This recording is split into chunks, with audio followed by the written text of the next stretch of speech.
रावतपूर police station हद्दीतील गुप्ता कॉलनीमध्ये उर्मिला कटियार वय वर्ष 35 या रणजित सचान नावाच्या व्यक्तीसोबत लिव्ह इन रिलेशनशिपमध्ये राहत होत्या।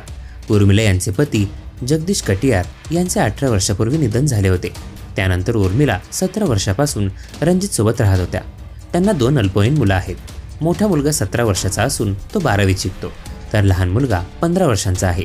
मिळालेल्या माहितीनुसार लहान मुलगा शाळेतून परतल्यावर त्याला त्याची आई पलंगावर बेशुद्ध अवस्थेत आढळली। त्यानंतर पोलिसांना याची माहिती देण्यात आली। पोलिसांनी तात्काळ आईला रुग्णालयात नेलं, मात्र तिथे डॉक्टरांनी त्यांना मृत घोषित केलं।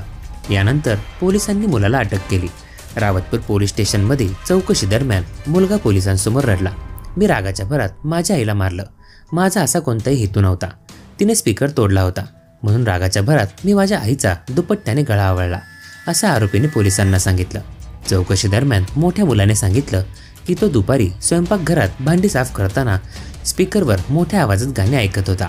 तब्येत बरी नसल्याने आई दुसऱ्या खोलीत आराम करत होती। ती आली आणि काहीतरी बोलली, पण गाण्याचा आवाज मोठा असल्याने त्याला ऐकू आलं नाही। यावर आईने रागाच्या भरात स्पीकर तोडला।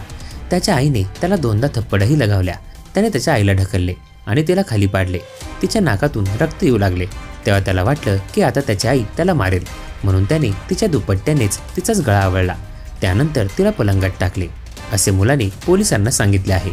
दरम्यान या धक्कादायक घटनेबद्दल तुम्हाला काय वाटतं ते कमेंट करून नक्की कळवा।